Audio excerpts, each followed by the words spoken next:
Hello दोस्तों, स्वागत है आपका हमारे YouTube channel mission lecture UK 2025 पर। तो दोस्तों, आज की क्लास में हम बात करने वाले हैं उत्तराखंड प्रवक्ता स्क्रीनिंग 21 मार्च 2021 के पेपर को। ठीक है, तो इसका सॉल्यूशन आज हम कंप्लीट सॉल्यूशन इस पेपर का सॉल्यूशन इस वीडियो में करेंगे।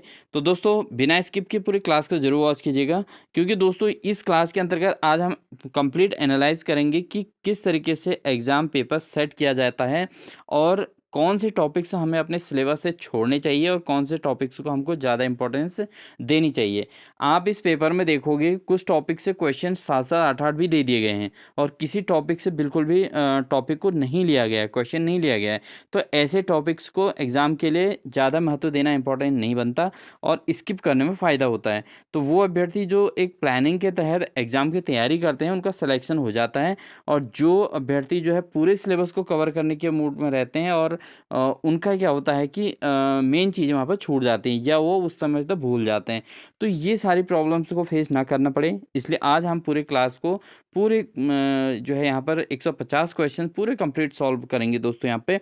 और अगर आप चैनल पर नए हैं तो प्लीज़ चैनल को सब्सक्राइब कर लें, साथ ही बेल आइकन दबाकर ऑल नोटिफिकेशन ऑन कर लीजिएगा दोस्तों। वीडियो अच्छी लगेगी तो लाइक ज़रूर कर दीजिएगा और अपने दोस्तों को शेयर भी ज़रूर कीजिएगा दोस्तों। तो बढ़ते हैं दोस्तों आज की क्लास के पहले क्वेश्चन की ओर। तो दोस्तों, जैसा कि आप सभी को पता ही है कि खंड 1 जो होगा वो शिक्षण अभिरुचि पर आधारित होगा। तो यहाँ पर शिक्षण अभिरुचि पर टोटल 40 क्वेश्चन इसके अंतर्गत आने हैं और ये 40 क्वेश्चन इस पेपर में भी आए थे। ठीक है दोस्तों, तो ये 40 क्वेश्चन किस प्रकार के थे इन पर हम चर्चा करेंगे, क्योंकि बहुत सारे आप देख रहे होंगे कि बहुत सारे चैनल वाले या बहुत सारे उसमें क्या हो रहा है कि कुछ एक्स्ट्रा चीज़ें भी कराई जा रही हैं। तो दोस्तों, यहाँ पर आपको उसी चीज़ को पढ़ना है जो आपके एग्ज़ाम में आने वाला हो। तो आप इस पेपर के माध्यम से अपना उसी टॉपिक्स को एकदम 100% क्लियर करें जो सिलेबस के अंदर दिया गया हो। ठीक है दोस्तों, तो आज का पहला क्वेश्चन लेते हैं दोस्तों। पहला क्वेश्चन हमारा एजुकेशन एंड मैन पुस्तक के लेखक कौन हैं। तो दोस्तों, जो एजुकेशन एंड मैन नामक पुस्तक है, इस पुस्तक के लेखक कौन थे। तो ये आपके ऑप्शन दिया है W.H. किलपैट्रिक या फ्रोवेल या आर्मस्ट्रॉन्ग या स्पेंसर। तो दोस्तों, यहाँ पर जो इसका सही आंसर होगा वो होगा F.A. फ्रोवेल।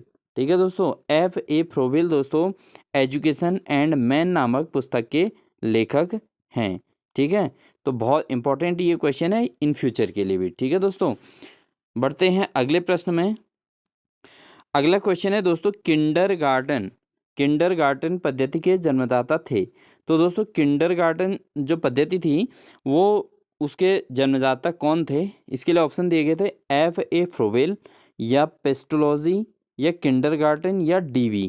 तो दोस्तों, यहाँ पर जो किंडरगार्टन पद्धति के जन्मदाता थे वो थे F.A. फ्रोवेल।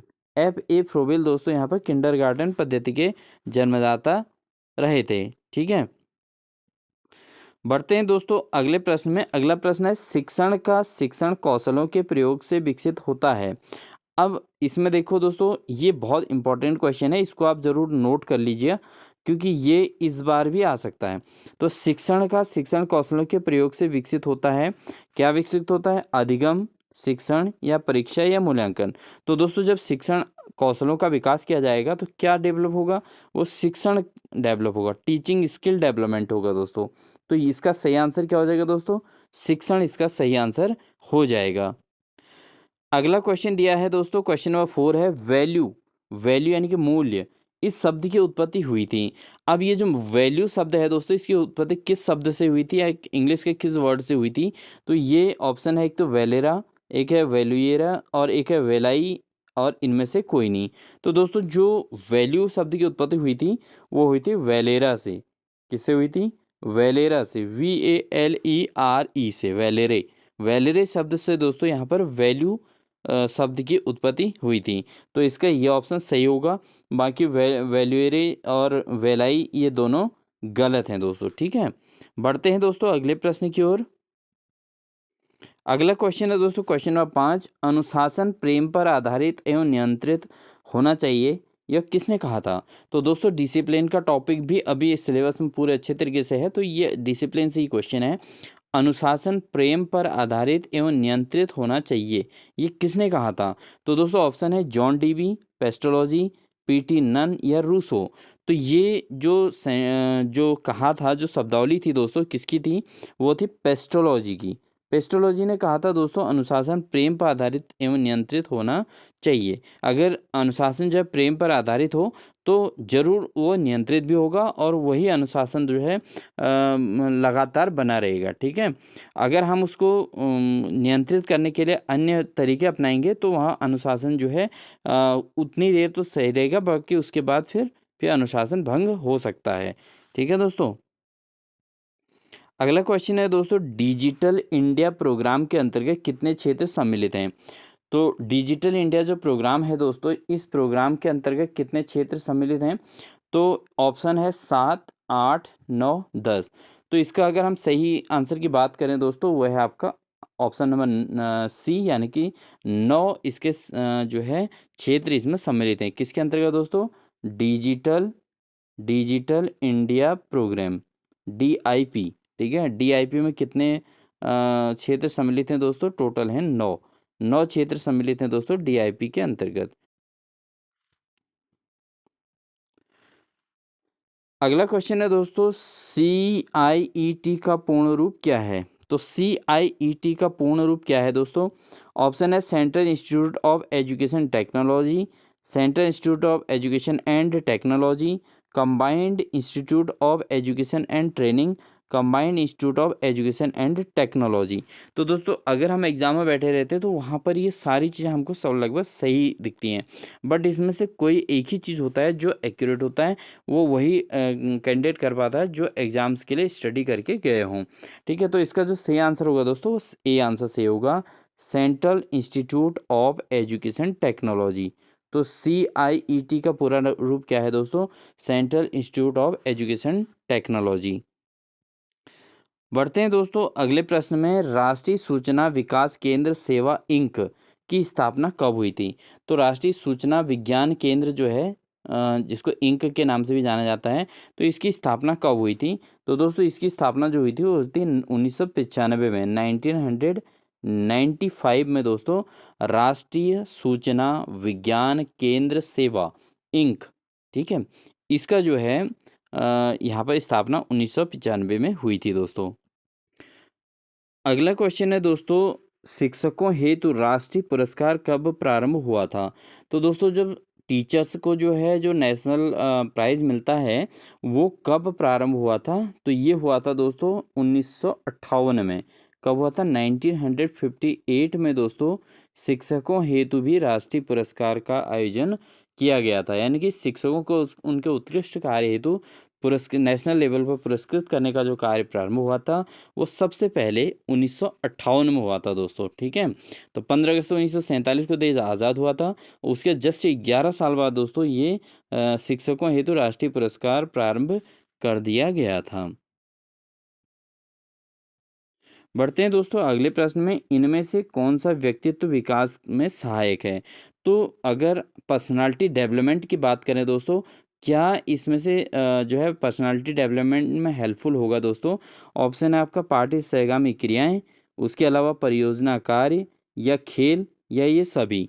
तो दोस्तों अगर बात करें, अगर जो है यहाँ पर पर्सनालिटी डेवलपमेंट की बात होती है, तो वहाँ पर पाठ्य सहगामी जो क्रियाएं हैं, एक्टिविटीज़ जो होती हैं, वो भी हेल्पफुल होती हैं।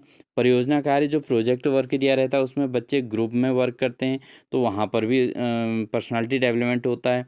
इसके अलावा खेल, यानी कि खेल में जो है खेल भावना के अंतर्गत अगर बच्चे खेलते हैं तो वहाँ पर क्या होता है, आपस में एक दूसरे के प्रति एक जो है डेवलपमेंट होता है, जिसको पर्सनालिटी डेवलपमेंट हम कह सकते हैं। तो ये सभी कार्य इसके अंतर्गत होते हैं दोस्तों, इसका ऑप्शन नंबर डी ही सही आंसर हो जाएगा दोस्तों। ठीक है, बढ़ते हैं दोस्तों अगले प्रश्न में, कंप्यूटर सह अनुदेशन यानी कि CAI द्वारा अधिगम किस क्षेत्र में नहीं होता है? तो कंप्यूटर सह अनुदेशन के द्वारा अधिगम किस क्षेत्र में नहीं होता है, ये पूछा गया है दोस्तों। अब चूंकि हर क्षेत्र में अधिगम के लिए कंप्यूटर का यूज़ किया जा रहा है आज के समय में, लेकिन इसमें से कोई चीज़ एक ऐसी भी है जिसमें पॉसिबल नहीं है कंप्यूटर के द्वारा अध्ययन। ठीक है दोस्तों, अधिगम पॉसिबल नहीं है, जैसे संज्ञानात्मक क्षेत्र में, है। संज्ञानात्मक क्षेत्र में जो है कंप्यूटर के द्वारा अधिगम हो सकता है। उसके अलावा भावात्मक क्षेत्र दोस्तों, ये वो भाव उत्पन्न नहीं हो सकता कंप्यूटर से जो भाव एक व्यक्ति के द्वारा पढ़ाते वक्त या अधिगम कराते वक्त या अनुदेशन देते वक्त जो भावात्मक फीलिंग होती है दोस्तों, वो जो है कंप्यूटर सह अनुदेशन के द्वारा पॉसिबल नहीं है। तो इसका ऑप्शन नंबर बी इसका जो है सही आंसर हो जाएगा, क्योंकि अधिगम के क्षेत्र में ये कंप्यूटर सह अनुदेशन के अंतर्गत अधिगम इस क्षेत्र से नहीं हो सकता। क्रियात्मक क्षेत्र की बात करें तो ये पॉसिबल है। तो ऑप्शन नंबर इसका कौन सा सही हो जाएगा दोस्तों? बी ऑप्शन इसका सही आंसर हो जाएगा दोस्तों। बढ़ते हैं दोस्तों एक अन्य क्वेश्चन पर, निम्नलिखित में से कौन सी शिक्षण विधि नहीं है? तो दोस्तों जो टीचिंग मेथड्स होती हैं उनमें से कौन इनमें से टीचिंग मेथड नहीं है, ये पूछा गया है। जैसे प्रोजेक्ट है, प्रदर्शनी है, कहानी कथन है और ह्यूरिस्टिक है। तो दोस्तों अगर हम बात करें यहाँ पर कि शिक्षण की विधि नहीं है, तो दोस्तों एक प्रोजेक्ट मेथड से भी पढ़ाया जाता है, टीचिंग कराई जाती है। डिमॉन्स्ट्रेशन मेथड से भी कराई जाती है, किसी चीज़ को शो करके बच्चों के सामने उसको रिप्रेजेंट करके भी टीचिंग की जा सकती है। उसके अलावा जो है ह्यूरिस्टिक मेथड, ये भी ह्यूरिस्टिक मेथड भी आपको पता ही होगा। ह्यूरिस्टिक विधि भी एक विधि होती है जो शिक्षण की विधि होती है, जिसमें अन्वेषण किया जाता है, खोज किए जाते हैं, तो खोज विधि हुई है। और लेकिन कहानी कथन में क्या है दोस्तों, ये एक विधि नहीं है, ये व्याख्यान कर दिया जाता है बस, और बच्चे को जो है उस कहानी को सुनने में आनंदित होता है बस।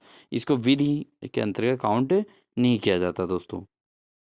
बढ़ते हैं दोस्तों अगले प्रश्न में। अगला प्रश्न है CAI यानी कंप्यूटर सह अनुदेशन निम्नलिखित को सुगम बना सकती है। तो दोस्तों जो कंप्यूटर सह अनुदेशन है वो किसको सुगम बनाती है? व्यक्तिगत अनुदेशन को, ये बिल्कुल सही है। और उसके अलावा स्वगति से सीखने को, ये भी पॉसिबल है। अधिगम में व्यक्तिगत आवश्यकता पर ध्यान देना, यानी कि इसको भी जो है कंप्यूटर सहानुदेशन जो है इसको सुगम बना सकता है। कि अगर हम किसी को पढ़ा रहे हैं और हम वहाँ पर कंप्यूटर सहानुदेशन कर रहे हैं तो उसमें जो है अधिगम के व्यक्तिगत आवश्यकता पर भी ध्यान दिया जा सकता है। तो इसके आधार पर इसके ये सभी यानी कि ऑप्शन नंबर डी इसका सही आंसर हो जाएगा दोस्तों, ठीक है। बढ़ते हैं दोस्तों अगले प्रश्न में, निम्नलिखित में से कौन सा शिक्षण कौशल नहीं है? ये पूछा गया है कौन सा शिक्षण का कौशल नहीं है। तो ऑप्शन है उद्दीपन भिन्नता, विन्यास प्रेरणा, सत्ता की आलोचना करना या खोजपूर्ण प्रश्न। तो इनमें से कौन शिक्षण का कौशल नहीं है दोस्तों? वो है सत्ता की आलोचना करना। तो सत्ता की आलोचना करना कोई शिक्षण कौशल के अंदर ही नहीं आता। बाकी उद्दीपन भिन्नता भी आता है, विन्यास प्रेरणा भी आता है दोस्तों, खोजपूर्ण प्रश्न भी आता है। तो दोस्तों इस प्रकार से इन्होंने शिक्षण के टीचिंग स्किल्स जो होती हैं, संप्रेषण है, कंप्यूटर सह अनुदेशन है, इन टॉपिक्स के इस प्रकार से अंदर से टॉप क्वेश्चन लिए हैं दोस्तों, ठीक है। आप डायरेक्टली उद्दीपन भिन्नता को पढ़ के जाओगे तो उससे काम नहीं चलेगा दोस्तों। यहाँ पर एक सत्ता की आलोचना भी लिखा गया है देखो, ठीक है। तो यहाँ पर आप अगर उद्दीपन भिन्नता, विन्यास प्रेरणा और खोजपूर्ण प्रश्न के कॉन्सेप्ट क्लियर करके जाओगे तो आप वहाँ पर सीधे अनुमान लगा लोगे कि शिक्षण कौशल के अंतर्गत ये चीज़ पॉसिबल नहीं है, सत्ता की आलोचना करना, ठीक है। तो ये चीज़ होती है दोस्तों, इसकी गहराई को समझना होता है क्वेश्चन की। अगला क्वेश्चन है दोस्तों, सूक्ष्म शिक्षण का उद्देश्य है। अब दोस्तों जो माइक्रो टीचिंग होती है इसका क्या एम क्या होता है आखिर? जब माइक्रो टीचिंग कराई जाती है तो इसका एम क्या है? शिक्षण विधियों का विकास करना, ये बिल्कुल गलत है। शिक्षण कौशल का विकास करना, बिल्कुल सही है दोस्तों। क्योंकि एक माइक्रो टीचिंग क्यों कराई जाती है? माइक्रो टीचिंग मतलब टीचिंग स्किल को डेवलपमेंट करना है, यानी कि शिक्षण कौशल का विकास करना है। तो ये इसका बिल्कुल सटीक आंसर बैठता है दोस्तों। और शिक्षण विषय का विकास करना बिल्कुल गलत, शिक्षण अधिगम प्रक्रिया का विकास करना ये भी बिल्कुल गलत है दोस्तों। तो सूक्ष्म शिक्षण का क्या उद्देश्य है दोस्तों? वह है शिक्षण कौशलों का विकास करना। बढ़ते हैं दोस्तों अगले प्रश्न में। अगला प्रश्न है, निम्नलिखित द्वारा दिए गए सिद्धांत पर अभिक्रमित अनुदेशन आधारित है। तो किसके द्वारा दिए गए सिद्धांत पर अभिक्रमित अनुदेशन आधारित है? ऑप्शन है BS Bloom, PK Pasi, Herbert Spencer या BF स्किनर। तो दोस्तों यहाँ पर हम अगर बात करें तो अविक्रमित अनुदेशन का जो कॉन्सेप्ट दिया था वो BF स्किनर ने ही दिया था दोस्तों। किसने दिया था? BF स्किनर ने ही दिया था। तो BF स्किनर के नाम पे ही दोस्तों ये जो है अविक्रमित अनुदेशन आधारित है। तो इसका जो सही आंसर हो जाएगा वो हो जाएगा आपका option number D, BF Skinner. बढ़ते हैं दोस्तों अगले प्रश्न में। अगला प्रश्न है यूजीसी की स्थापना हुई थी। तो यूनिवर्सिटी ग्रांट कमीशन दोस्तों इसको बोलते हैं यूजीसी। ठीक है, यूनिवर्सिटी ग्रांट कमीशन, इसकी स्थापना कब हुई थी? तो दोस्तों इसकी जो सही आंसर है वो हम सीधे उस पर सटीक बात करेंगे, क्योंकि ये जो तिथियों वाले क्वेश्चन होते हैं दोस्तों, इनमें आपको सीधे सटीक आंसर याद कर लेना चाहिए।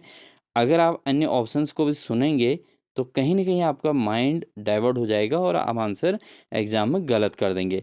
ऐसा आपके साथ होता ही नहीं होता, आप कमेंट सेक्शन में ज़रूर बता सकते हैं दोस्तों। अदरवाइज़ अगर एक्यूरेट फिक्स आपको लर्न होगा तो आप एक्यूरेट उसी ऑप्शन को टिक करेंगे। तो आप ऑब्जेक्टिव में भी कोशिश करें कि सीधे सही आंसर को नोट करें और उसी को सीधे याद करें दोस्तों, ठीक है? अन्य में आप ऑप्शन पढ़ सकते हैं क्योंकि उससे नॉलेज गेन होती है, बट तिथियों वाले में कोई नॉलेज ऐसा चेंज नहीं आता दोस्तों।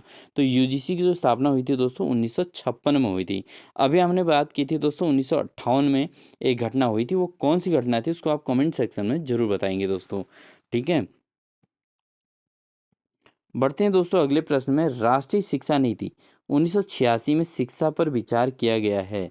तो दोस्तों जो नेशनल एजुकेशन पॉलिसी है, तो इसके अंतर्गत जो है शिक्षा पर विचार का जो किया गया 1986 में, 1986 में क्या विचार किया गया? तो दोस्तों शिक्षा जो है प्रत्यागमन के रूप में बिल्कुल गलत है, राष्ट्रीय कार्यक्रम के रूप में नहीं, सामाजिक कार्यक्रम के रूप में नहीं, तो ये एक निवेश के रूप में इसको माना गया था। ठीक है दोस्तों, किस रूप में माना गया था? निवेश के रूप में। तो दोस्तों आपने देखा होगा इस बार जो एलटी का एग्ज़ाम हुआ था तो वहाँ पर भी एक क्वेश्चन आया था, शिक्षा है, तो शिक्षा क्या है? एक निवेश है। क्योंकि निवेश का मतलब अगर आप किसी बच्चे को एजुकेटेड करा रहे हैं, लोग एमबीबीएस करने में इतना पैसा इन्वेस्ट करते हैं, तो क्यों करते हैं दोस्तों? उनको पता है कि अगर हम एक बार इन्वेस्ट कर देंगे और बच्चा अगर एमबीबीएस कर लेगा तो इन फ्यूचर जो है ये बहुत कुछ अर्निंग कर सकता है, बहुत अर्निंग कर सकता है। तो वो क्या है? एक निवेश है दोस्तों, ठीक है? तो राष्ट्रीय शिक्षा नीति के अंतर्गत भी 1986 में ये माना गया कि जो शिक्षा है वो एक निवेश के रूप में है। बढ़ते हैं दोस्तों अगले प्रश्न में। शिक्षण सहायक सामग्री किस उपागम से संबद्ध है? तो जो टीचिंग लर्निंग मटेरियल है दोस्तों, टीएलएम जिसको बोलते हैं, टीएलएम, क्योंकि आप सभी टीचर हैं, मैक्सिमम लोग इसमें एलटी में टीचर होंगे, प्राइमरी में टीचर होंगे और कहीं या तो पब्लिक स्कूल में टीचर होंगे। और ये जो नहीं हैं, जो नए करेंटली बीएड किए हुए लड़के हैं, वो उनके लिए जो है ये वो टीएलएम को पूरा अच्छे से बीएड में पढ़ के आए हैं। तो सबके लिए कोई नई बात नहीं है किसी के लिए भी। तो शिक्षण सहायक सामग्री को हम ले लेते हैं। तो दोस्तों ये क्या है? किस उपागम से संबद्ध है? तो ये है दोस्तों बहुइंद्रिय उपागम।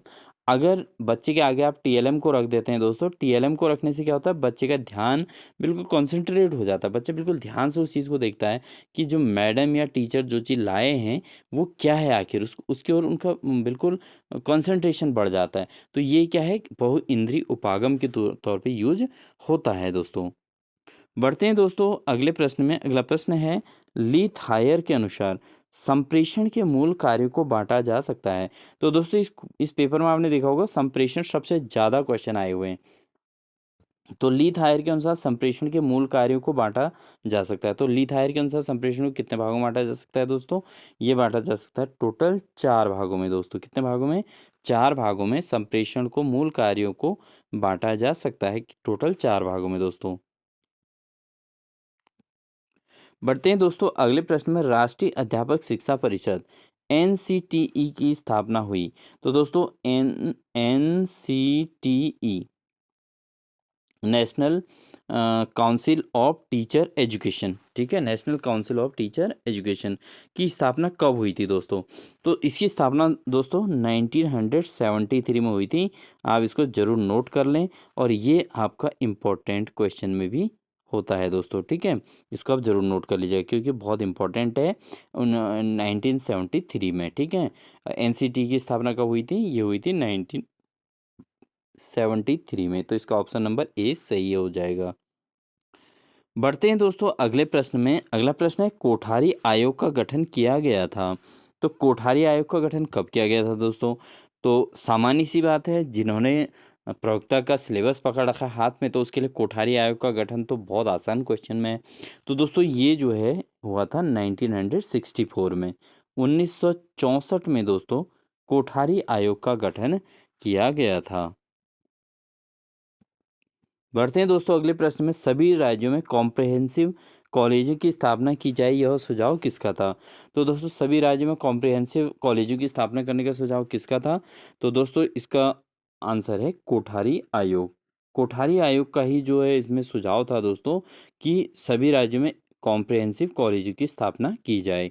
और राष्ट्रीय शिक्षा नीति अगर बात करें दोस्तों, कोठारी आयोग अभी हमने पढ़ा था कब इसकी स्थापना हुई थी, 1964 में। और जो राष्ट्रीय शिक्षा नीति थी दोस्तों वो 1986 थी दोस्तों, क्या थी?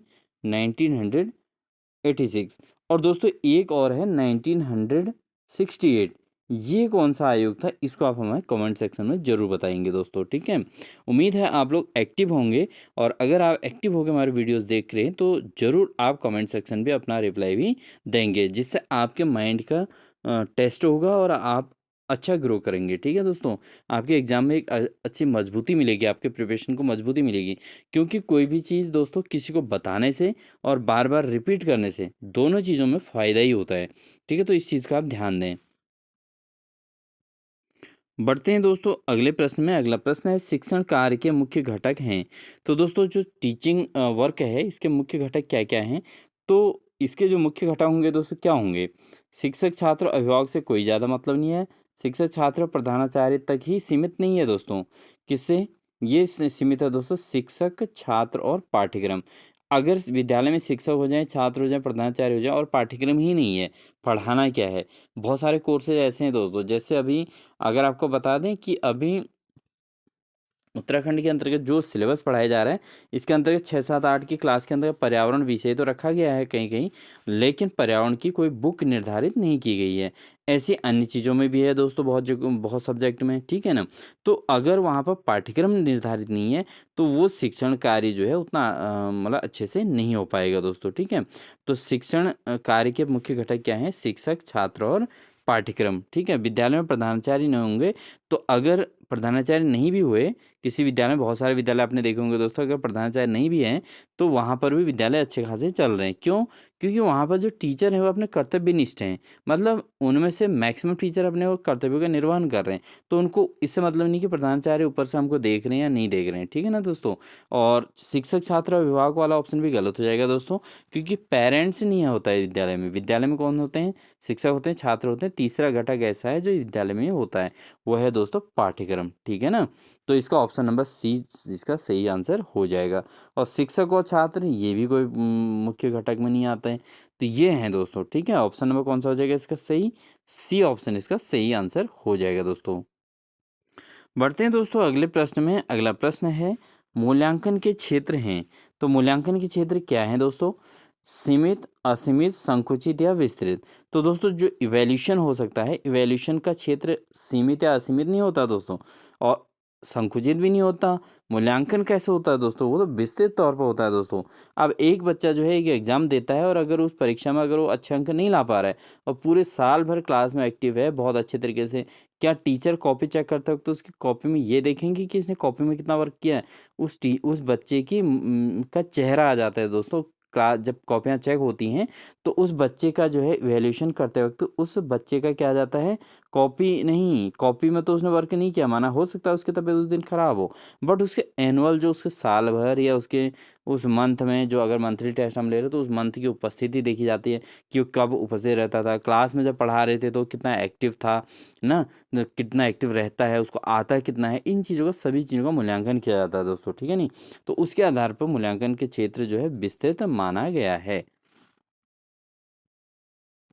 बढ़ते हैं दोस्तों अगले प्रश्न में, निम्नलिखित कथनों में से कौन सा कथन सत्य नहीं है? तो असत्य वाला ढूंढना है दोस्तों। शिक्षण एक कला है, बिल्कुल सही है। Teaching is a skill and teaching is an art, ठीक है, ये दोनों चीज़ें हैं, ठीक है दोस्तों। शिक्षक प्रशिक्षित किए जा सकते हैं, ठीक है, तो ये भी जो है कथन सत्य है, क्योंकि टीचर ट्रेंड किए जाते हैं। आपने देखा होगा कोई भी जैसे अभ्यर्थी है, अगर वो बीएससी करता है या बीए करता है, तो वो सीधे शिक्षक बनने लायक नहीं होता, उसको ट्रेंड किया जाता है। यानी कि बच्चे को कैसे ट्रीट करना है, किस तरीके से उसको कवर लेना है, किस तरीके से उसको वर्क को रिस्पॉन्स देना है। अब उसने बहुत गंदा काम किया, फिर भी आपने उसको पॉजिटिव कुछ ना कुछ पॉजिटिव रिस्पॉन्स देना पड़ेगा, जिससे बच्चा नेक्स्ट टाइम पर थोड़ा सुधार करेगा। शिक्षक जन्मजात होते हैं, बिल्कुल रॉन्ग है। कोई भी जो है शिक्षक जन्मजात नहीं होता दोस्तों, ट्रेनिंग कराई जाती है। वो एक टीचिंग से उसके अंदर एक टीचिंग की एक आर्ट होती है, उसके अंदर स्किल होता है। बढ़ते हैं दोस्तों अगले प्रश्न में। अगला प्रश्न है, बहुउद्देशीय विद्यालयों की अवधारणा प्रस्तुत की गई थी। तो दोस्तों जो बहुउद्देशीय विद्यालय हैं उनकी अवधारणा किसके द्वारा प्रस्तुत की गई थी? ये की गई थी दोस्तों माध्यमिक शिक्षा आयोग के द्वारा। माध्यमिक शिक्षा आयोग जो है इसने विद्यालयों की स्थापना करने की बात कही थी और टारगेट ये बनाया था बहुउद्देशीय विद्यालय होने चाहिए, यानी कि वहाँ सभी प्रकार की चीज़ मैक्सिमम चीज़ें वहाँ पर सीखने का मौका दिया जाना चाहिए। ठीक है, तो ये बात उन्होंने कही थी। किस आयोग ने? माध्यमिक शिक्षा आयोग के द्वारा ये बात कही गई थी कि बहुउद्देशीय विद्यालयों की अवधारणा माध्यमिक शिक्षा आयोग के द्वारा दी गई थी दोस्तों। बढ़ते हैं दोस्तों अगले प्रश्न में। राष्ट्रीय जनसंख्या शिक्षा परियोजना प्रारंभ हुई। तो दोस्तों जो जनसंख्या शिक्षा जो देना प्रारंभ किया गया था, ये योजना कब प्रारंभ की गई थी? तो ये की गई थी दोस्तों 1980 में। 1980 में दोस्तों राष्ट्रीय लेवल पे जनसंख्या शिक्षा परियोजना प्रारंभ की गई थी। और फिर उसके बाद धीरे धीरे करके विद्यालयों में अगर आपने देखा होगा कि अगर आप बहुत पुराने अभ्यर्थी हैं और आप कहीं टीचिंग में जॉब पर हैं ऑलरेडी, तो आपने देखा होगा कि 80-90 के जो दशक था, या 90-95 की ईयर के टाइम पे आप मान के चलिए, ठीक है ना?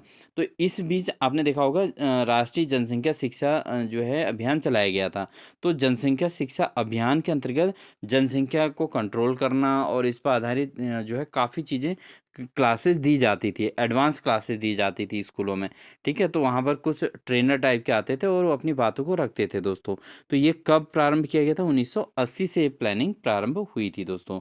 ये परियोजना जो है 1980 में प्रारंभ हुआ था, राष्ट्रीय जनसंख्या शिक्षा परियोजना। बढ़ते हैं दोस्तों अगले प्रश्न में। रूसा का पूरा रूप क्या है? तो दोस्तों जो रूसा है, RUSA है इसका जो फुल वो है, स्पेलिंग है RUSA। अब रूसा की जो फुल फॉर्म है दोस्तों क्या है? वो है राष्ट्रीय उच्चतर शिक्षा अभियान। ठीक है, क्या है दोस्तों ये? राष्ट्रीय उच्चतर शिक्षा अभियान। ठीक है, राष्ट्रीय उच्चतर शिक्षा अभियान। तो ये इसका हिंदी में है, स्पेलिंग भी इंग्लिश में RUSA में।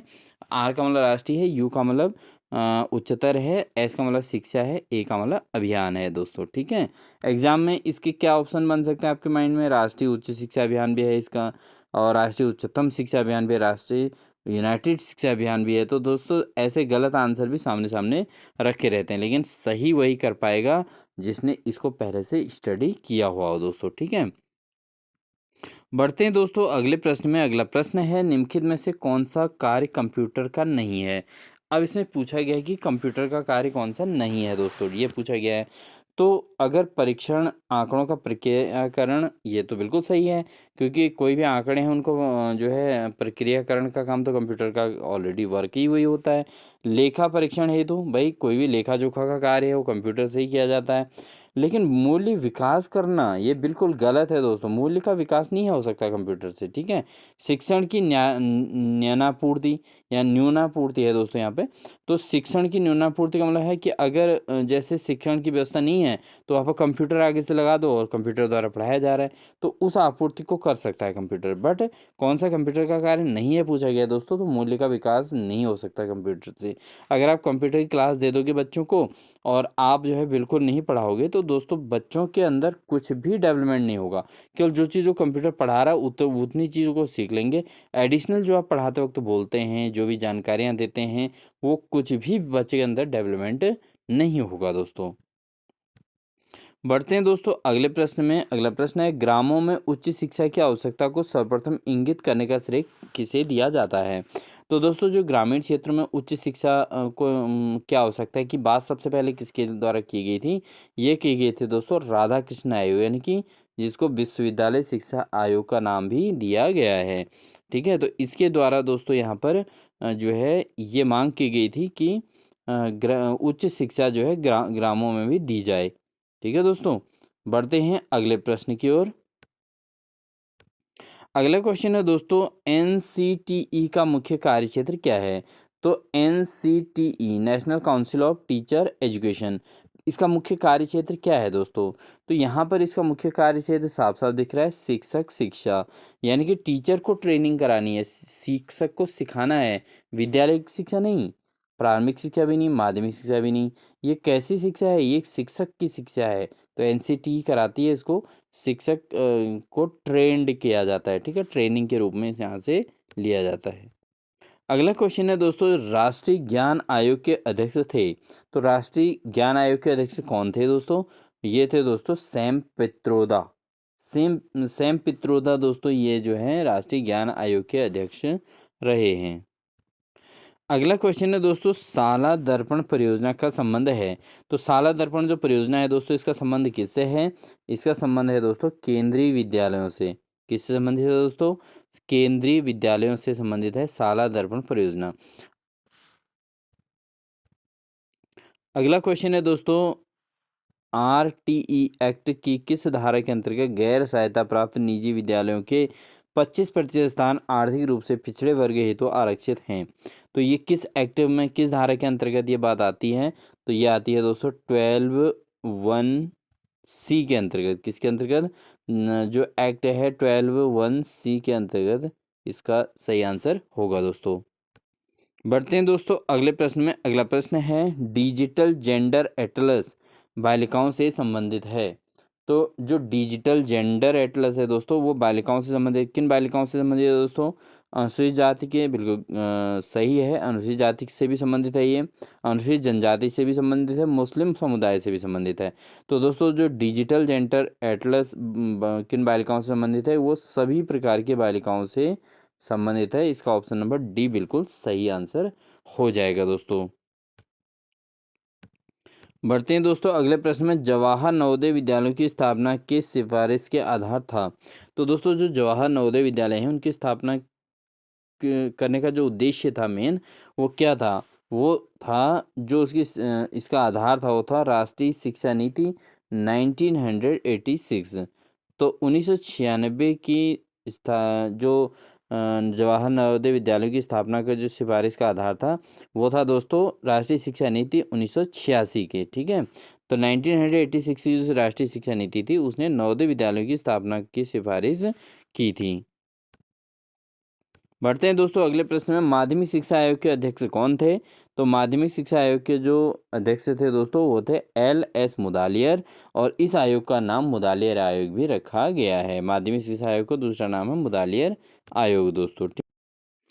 अगला क्वेश्चन है दोस्तों, राधा कृष्णन आयोग का मुख्य संबंध था। तो जो राधा कृष्णन आयोग है दोस्तों, इसका संबंध किससे था? ये उच्च शिक्षा से आधारित था दोस्तों, ठीक है ना? राधा कृष्णन आयोग को क्या कहते हैं? उच्च शिक्षा आयोग के नाम से भी इसको जाना जाता है, ठीक है?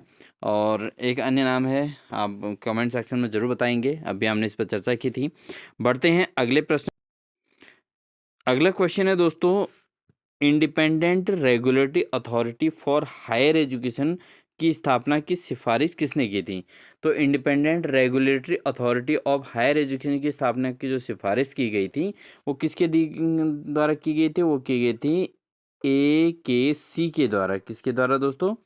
AKC के द्वारा, ठीक है दोस्तों? तो ये इनके द्वारा जो है independent regulatory authority for higher education की स्थापना की सिफारिश की गई थी AKC के द्वारा, ठीक है दोस्तों? बढ़ते हैं आगे। तो दोस्तों आपने देखा इन 40 क्वेश्चंस में आपको बहुत सारे क्वेश्चन बहुत आसान मिले होंगे, क्योंकि जो तिथियां हैं, जो जिन आयोग की डेट हैं, वो बहुत आसानी से याद हो जाते हैं, और आयोगों के नाम याद हो जाते हैं। तो इसमें काफ़ी कॉम्बिनेशन मिलता है दोस्तों। अगर हम बात करें यहाँ से 15 से 18 क्वेश्चन थोड़ा अलग टाइप के हैं, बाकी 20-22 क्वेश्चन जो है बहुत आसान टाइप के हैं दोस्तों, ठीक है? बढ़ेंगे आगे। क्वेश्चन नंबर 41 है दोस्तों, भारतीय संविधान के अनुच्छेद 243 का संबंध निम्न में से किससे है? तो दोस्तों भारतीय संविधान का जो अनुच्छेद 243 है, उसमें किस बात की चर्चा की गई, यानी को किससे संबंधित है? ये है दोस्तों 243, 243 है दोस्तों, पंचायती राज व्यवस्था पर आधारित ये अनुच्छेद है दोस्तों, ठीक है? दोस्तों अगर क्लास अच्छी लग रही हो तो प्लीज़ चैनल को सब्सक्राइब जरूर कर लें, और साथ ही वीडियो अच्छी लगी हो तो इसको लाइक जरूर कर दीजिएगा दोस्तों, ठीक है? अपने दोस्त को शेयर जरूर कर दीजिएगा। तो दोस्तों बढ़ते हैं अगले क्वेश्चन में। प्रतिवर्ष मानव अधिकार दिवस कब मनाया जाता है? तो दोस्तों अगर बात करें मानव अधिकार दिवस की, तो 10 अप्रैल गलत है, 10 सितंबर भी गलत है। ये मनाया जाता है दोस्तों 10 दिसंबर को। तो 10 दिसंबर को जो है प्रतिवर्ष जो है मानव अधिकार दिवस के रूप में मनाया जाता है दोस्तों, ठीक है। बढ़ते हैं दोस्तों अगले प्रश्न में। ये क्वेश्चन दोस्तों आपके सामान्य ज्ञान और सामान्य विज्ञान से संबंधित हैं। ओलंपिक मशाल किसका प्रतीक है? तो दोस्तों आपने देखा होगा ओलंपिक गेम्स में एक व्यक्ति के द्वारा, एक एथलीट के द्वारा जो है ओलंपिक मशाल लेकर दौड़ा जाता है, ठीक है। तो ये किस चीज़ को रिप्रेजेंट करता है, क्या प्रतीक है दोस्तों? ये प्रतीक है दोस्तों, मशाल जो है दोस्तों निरंतरता का प्रतीक होता है, ठीक है दोस्तों। बढ़ते हैं अगले प्रश्न में। अगला क्वेश्चन है दोस्तों, अंतर्राष्ट्रीय बैडमिंटन संघ ने किस भारतीय बैडमिंटन खिलाड़ी को आई एम बैडमिंटन जागरूकता अभियान हेतु राजदूत बनाया? तो आई एम बैडमिंटन जागरूकता अभियान हेतु राजदूत किसे बनाया गया दोस्तों? ये बनाया गया था दोस्तों पीवी सिंधु को, ठीक है। चूंकि ये पेपर 2021 का है दोस्तों, तो उससे पहले का जो करंट अफेयर है वो ही इसके अंतर्गत आया है। बट ये सामान्य ज्ञान का क्वेश्चन है और जो है उस समय के करंट इवेंट पर आधारित है और गेम्स पर आधारित है दोस्तों, ठीक है। तो इसको आप इसी प्रकार से हाल के करंट अफेयर्स के क्वेश्चन को जरूर लेंगे। जैसे आपका यहाँ पर ओलंपिक मसाल वाला क्वेश्चन था हमारा, तो इसमें ये भी आ सकता है दोस्तों अभी कि जो 38वें नेशनल गेम हो रखे हैं, इसमें ओलंपिक मसाल को कितने किलोमीटर तक मतलब आगे बढ़ी थी, कितने किलोमीटर तक इसने जो है चली थी। तो दोस्तों ये आपको पता होना चाहिए। ऐसे आपको ओलंपिक मसाल किसके हाथ में थी, तो वो भी आपको पता होना चाहिए। तो इस प्रकार से कितने मेडल जीते, क्या जीते, तो ये सारी चीज़ें क्या हैं, ये सारे के सारे दोस्तों करंट अफेयर से जो है उस समय के करंट अफेयर से क्वेश्चन पूछे जाते हैं। बढ़ते हैं दोस्तों अगले प्रश्न में। अगला प्रश्न है, इलेक्ट्रा गोल्ड कप किस खेल से संबंधित है? तो दोस्तों ये कप और इनकी सीरीज से जो श्रृंखला होती हैं उनसे संबंधित क्वेश्चन भी एग्जाम में एक या दो क्वेश्चन पक्का मिलते हैं, हर बार मिलते हैं दोस्तों। जैसे यहाँ पर ये नया नाम आया इलेक्ट्रा गोल्ड कप, किस खेल से संबंधित है दोस्तों? तो यहाँ पर lawn tennis, table tennis, badminton और फुटबॉल। तो दोस्तों ये जो है टेबल टेनिस में यूज होता है इलेक्ट्रा गोल्ड कप, ठीक है दोस्तों। टेबल टेनिस किस प्रकार का, टेबल टेनिस के गेम के लिए एक जो है प्राइज मनी है जिसका नाम है इलेक्ट्रा गोल्ड कप। बढ़ते हैं दोस्तों अगले क्वेश्चन में। अगला क्वेश्चन है 46, निम्नलिखित में से किन केंद्र शासित प्रदेशों राज्यों के विलय हेतु संसद द्वारा दिसंबर 2019 में बिल पारित किया गया? तो दोस्तों कौन से देशों के केंद्र शासित प्रदेशों और राज्यों के विलय हेतु संसद द्वारा दिसंबर 2019 में बिल पारित किया गया था? तो इसके जो ऑप्शन है दोस्तों इसमें क्या क्या है, इसमें हम चर्चा करेंगे। तो इनके जो ऑप्शन है वो इस प्रकार से हैं। जैसे आपका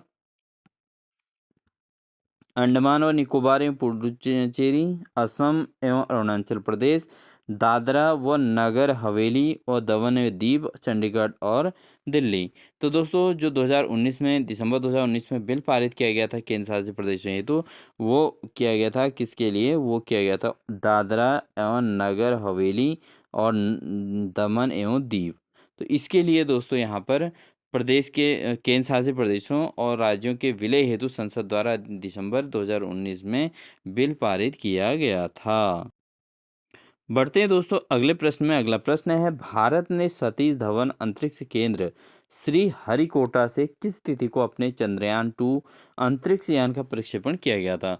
तो दोस्तों 2021 के दौरान जब ये वैकेंसी भर्ती हुई थी, तो उस टाइम पर जो है चंद्रयान 2 का बड़ा बहुत ज़्यादा एक्सप्लोर कर रहे थे उसको सभी लोग, तो ओपनली बहुत ज़्यादा इम्पोर्टेंट हो गया था।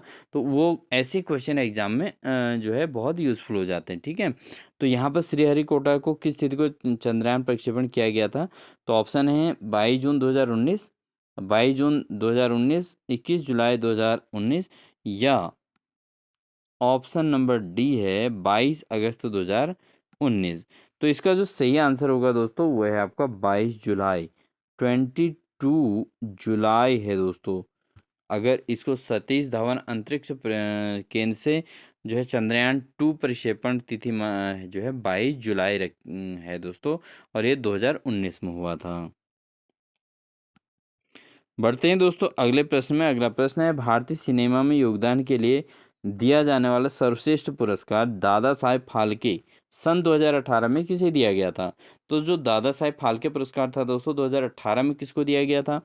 ऑप्शन है आपके पास अनुपम खेर, अमिताभ बच्चन, लता मंगेशकर और चौथा ऑप्शन है दोस्तों बोमन ईरानी। ठीक है दोस्तों, बोमन ईरानी। तो किसे ये जो है पुरस्कार मिला था, दादा साहेब फाल्के पुरस्कार दोस्तों? ये दिया गया था उस समय अमिताभ बच्चन को। किसे मिला था दोस्तों? अमिताभ बच्चन को 2018 में जो है दादा साहेब फाल्के पुरस्कार से सम्मानित किया गया था दोस्तों।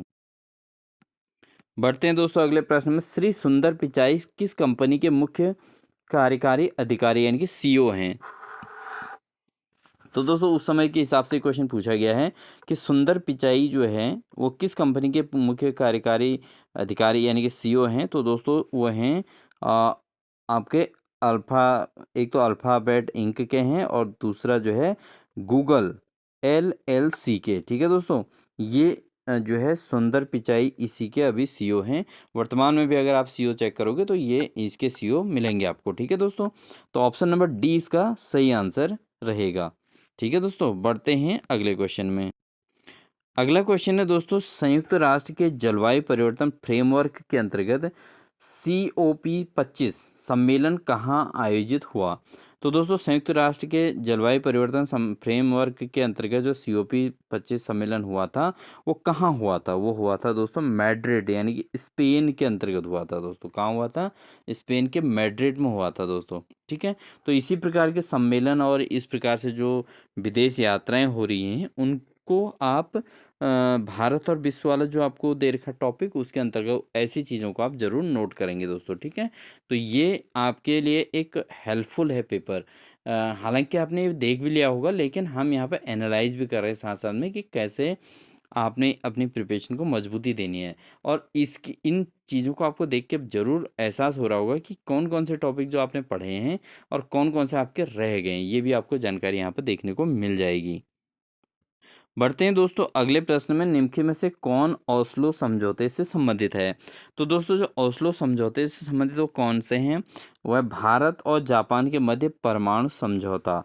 तो दोस्तों भारत और जापान के मध्य जो परमाणु समझौता हुआ था वो ओस्लो में ही हुआ था। तो इसको ओस्लो समझौते से संबंधित है कहा गया है। तो भारत और जापान के मध्य परमाणु समझौता दोस्तों ओस्लो समझौता से ही संबंधित है दोस्तों। दोस्तों इस पेपर में आप देख रहे होंगे वर्ष 2019 का साहित्य के लिए नोबेल पुरस्कार, साहित्य के लिए नोबेल पुरस्कार किसे दिया गया? तो दोस्तों साहित्य के लिए जो नोबेल पुरस्कार दिया गया वो किसे दिया गया, ये क्वेश्चन यहाँ पर पूछा गया है। और ये 2019 के लिए नहीं दोस्तों, ये लगातार हर बार मिलता है। तो आप इसको जो है अपने 2024 के पूरे करंट अफेयर के अंतर्गत जो मेन मेन चीज़ें हैं इनको ज़रूर नोट कर लें। अपने नोट्स बना के उनको प्रिपेयर करके रखें या कोई अपना जो है प्रतियोगिता दर्पण और इस प्रकार की कोई बुक्स ले लें जिससे आप इनको प्रिपरेशन कर सकें दोस्तों। और डेली इसको जो है आधा पौना घंटा आपने करंट अफेयर ज़रूर पढ़ना है दोस्तों, जिससे आपको मेन मेन कुछ कुछ क्वेश्चन पर डे याद हो जाएंगे, जिससे तैयारी एक मजबूती की ओर चले जाएगी। तो यहाँ पर 2019 की बात पूछी गई थी दोस्तों, तो यह है पीटर हैंडके। तो पीटर हैंडके को दोस्तों यहाँ पर 2019 का साहित्य के लिए नोबेल पुरस्कार प्रदान किया गया। बढ़ते हैं दोस्तों अगले प्रश्न में। प्याज के लाल रंग होने का क्या कारण है? अब प्याज का रंग लाल क्यों होता है दोस्तों, किसकी उपस्थिति के कारण होता है? अ, दोस्तों यहाँ पर जो प्याज की जो कलर लाल होने की बात है वो है एंथ्रासाइनिन की उपस्थिति होती है प्याज में, क्योंकि प्याज में एंथ्रासाइनिन होता है। ठीक है, बट यहाँ पर जो आयोग ने जो बात आंसर दिया था उस समय दोस्तों वो दिया था गंधक की उपस्थिति। ठीक है, तो ऐसे में क्या था कि गंधक की उपस्थिति दी थी और बट इसका वैसे एक्चुअल जो साइंटिफिक लॉज है वो है आपका एंथ्रासाइनिन की उपस्थिति। जो साइंस की बुक्स में आप ढूंढोगे तो आपको एंथ्रासाइनिन की उपस्थिति मिलेगी, लेकिन इन्होंने जो है आयोग ने किसको माना है इसमें उपस्थिति? गंधक की उपस्थिति वाले को आंसर को सही माना है दोस्तों। तो आप इसमें से दोनों चीज़ें पढ़ के जाइए दोस्तों। अगर एग्जाम में एंथ्रासाइनिन आता है तो एंथ्रासाइनिन इज एक्यूरेट आंसर, बट गंधक की उपस्थिति आएगा तो उसी को आप टिक कर दीजिएगा। बढ़ते हैं दोस्तों अगले प्रश्न में। अगला प्रश्न है निम्नलिखित में सर्वाधिक भेदन क्षमता वाले एक्स किरणों की तरंगदैर्घ्य क्या होगी? तो दोस्तों जो एक्स किरणें होती हैं उनकी वेधन क्षमता कितनी होती है, इनकी भेदन क्षमता कितनी होती है? ये होती है 2 एंगस्ट्रम के बराबर। यानी कि 1 एंगस्ट्रम में होते हैं दोस्तों 10 की घात -10 मीटर। ठीक है, तो यहाँ पर 2 एंगस्ट्रम है, 2 × 10⁻⁻10, 2 × 10⁻⁻10 मीटर। अगर आपको मीटर में दिया रहे तो दोस्तों क्या हो जाएगा, 2 × 10⁻⁻10। और वैसे अगर देखा जाए तो ये होती है 2 एंगस्ट्रम, 2 × 10⁻⁻10 मीटर, क्योंकि एक एंगस्ट्रम में 10⁻⁻10 मीटर होते हैं दोस्तों, ठीक है। और एंगस्ट्रम बहुत छोटी चीज़ों को मेजरमेंट करने का माध्यम है दोस्तों। तो 10⁻⁻10 का मतलब बहुत सूक्ष्म चीज़ है दोस्तों, ठीक है। तो जो बायोलॉजी से क्वेश्चन था, यदि माता पिता दोनों का रक्त समूह ए बी पॉजिटिव है तो उनके बच्चों के रक्त समूह हो सकते हैं। तो अगर मदर और फादर दोनों का रक्त समूह ए बी पॉजिटिव है, दोनों के ए बी पॉजिटिव, तो बच्चों का रक्त समूह कैसा होगा दोस्तों। तो कॉमन सी बात है दोस्तों, बच्चे का क्या क्या हो गया, तो बच्चा भी ए बी पॉजिटिव होगा, या बच्चे का ए पॉजिटिव रहेगा, या बच्चा बी पॉजिटिव हो सकता है। तो इन तीनों मतलब ए बी के ही या तो दो अलग अलग पार्ट्स में से कोई एक हो सकता है, और या टोटल कंबाइंड ए बी बन सकता है।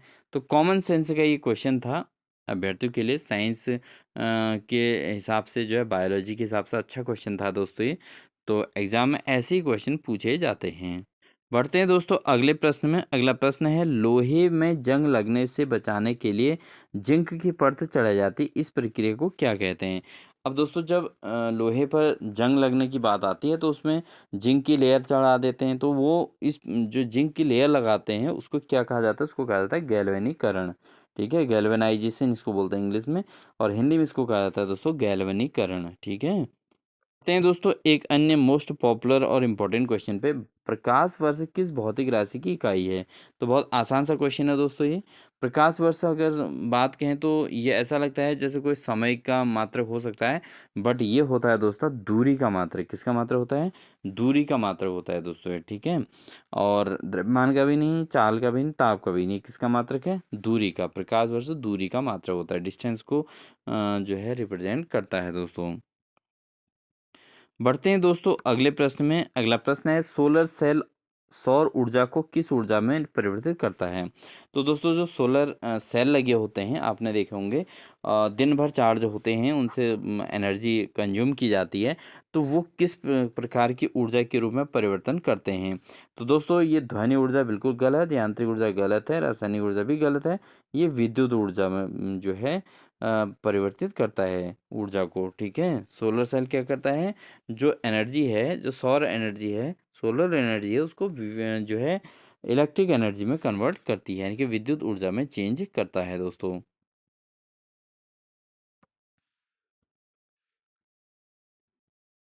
बढ़ते हैं दोस्तों अगले प्रश्न में। रक्त में पाई जाने वाली कणिकाएं जिनका संबंध रोग प्रतिरोधक क्षमता से है, वो क्या हैं। तो दोस्तों रक्त में जो पाई जाने वाली कणिकाएं होती हैं उनको क्या कहा जाता है, उनको कहा जाता है श्वेत रक्त कणिकाएं। क्या कहा जाता है दोस्तों, उनको कहा जाता है श्वेत रक्त कणिकाएं कहा जाता है। जो रक्त में पाई जाने वाली कणिकाएं जो रोग प्रतिरोधक क्षमता की होती हैं, इनको WBC भी कहते हैं।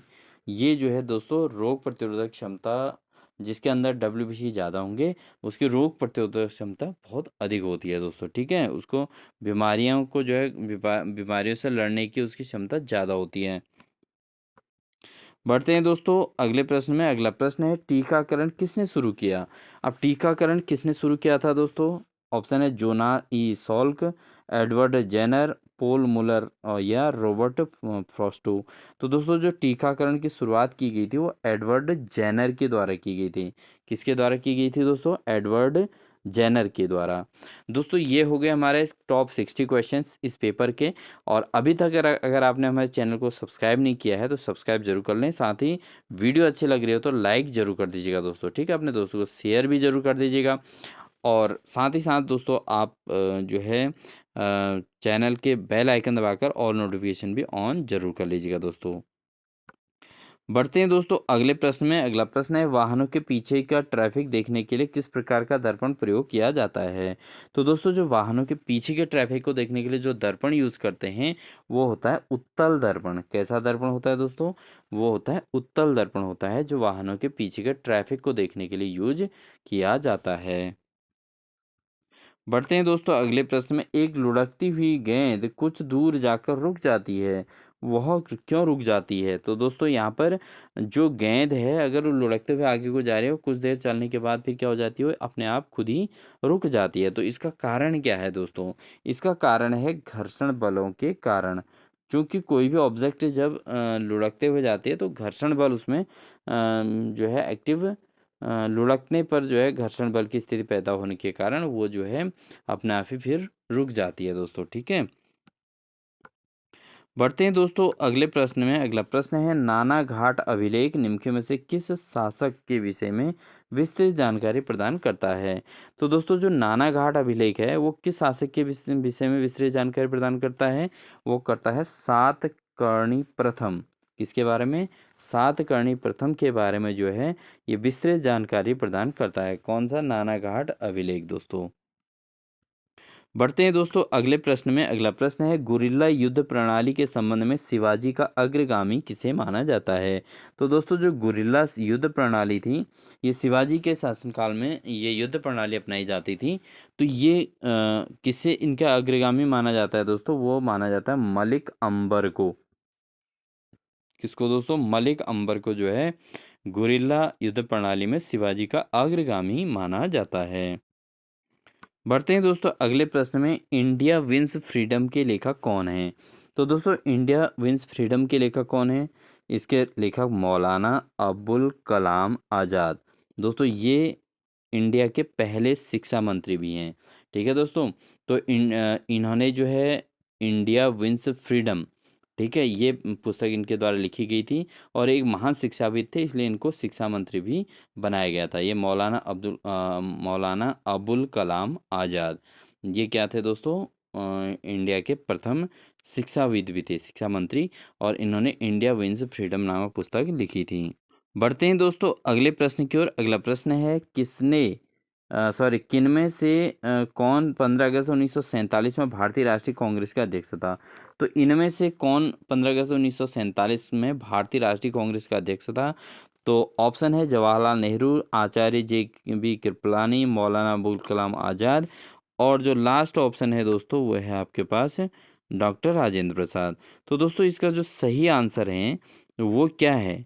वो हैं 15 अगस्त 1947 में भारतीय राष्ट्रीय कांग्रेस के जो अध्यक्ष थे वो थे दोस्तों आचार्य जेबी कृपलानी। जेबी कृपलानी दोस्तों उस समय राष्ट्रीय कांग्रेस भारतीय राष्ट्रीय कांग्रेस के अध्यक्ष थे दोस्तों। बढ़ते हैं दोस्तों एक अन्य क्वेश्चन पे। 2011 की जनगणना के अनुसार निम्नलिखित राज्यों में से किसमें अनुसूचित जनजाति की जनसंख्या का प्रतिशत उनके कुल जनसंख्या के प्रतिशत के हिसाब से न्यूनतम था? तो दोस्तों अनुसूचित जनजाति का जो प्रतिशत था वो कुल जनजाति के हिसाब से न्यूनतम कौन सी जनजाति का था और किस राज्य में था दोस्तों?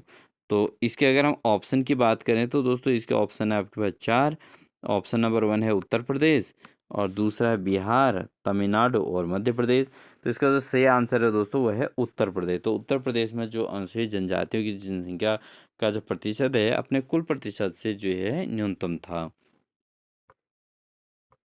बढ़ते हैं दोस्तों अगले प्रश्न में। अगला प्रश्न है, निम्नलिखित में से कौन सा युग्म सही सुमेलित नहीं है? अब कौन सा सही सुमेलित नहीं है ये बताना है दोस्तों। जैसे फोहन आल्प्स पर्वत, बोरा साइबेरिया, और मिस्रल राइन घाटी, और खामसिन मिस्र। तो दोस्तों अगर हम बात करें इसमें जो सुमेलित नहीं है वो है आपका बोरा। बोरा साइबेरिया ये इसमें सुमेलित नहीं है दोस्तों। बाकी पोहन आल्प्स पर्वत में ही है, और मिस्ट्रल जो है राइन घाटी में, और खामसिन दोस्तों मिस्र में है। बढ़ते हैं दोस्तों क्वेश्चन नंबर 69 पर। निम्नलिखित में से कौन एक शीत जलधारा है? तो दोस्तों यहाँ पर जलधाराओं के नाम दिए गए हैं, जैसे ब्राज़ील जलधारा है, गल्फ स्ट्रीम है, बेंगुएला जलधारा है, और अगुल्हास जलधारा है। तो इसमें से कौन सा शीत जलधारा है दोस्तों? वो है आपका बेंगुएला जलधारा। बेंगुएला जलधारा दोस्तों ये एक शीत जलधारा के रूप में प्रसिद्ध है। बढ़ते हैं दोस्तों अगले प्रश्न में। निम्नलिखित में से किस भारतीय राज्य में सड़क सघनता सर्वाधिक है? तो कौन सा भारतीय राज्य ऐसा है जहाँ पर सड़क की बहुत अधिक सघनता है? ठीक है, तो वो राज्य है दोस्तों केरल। कौन सा राज्य है? केरल, जो शिक्षा के क्षेत्र में भी बहुत आगे है और साथ ही साथ दोस्तों सड़क सघनता के मामले में सबसे आगे है। बढ़ते हैं दोस्तों अगले प्रश्न में। मैसाबी श्रेणी निम्न में से किस खनिज से संबंधित है? तो दोस्तों जो मैसाबी श्रेणी है वो किस खनिज से संबंधित है? वह है लौह अयस्क से। किससे संबंधित है दोस्तों?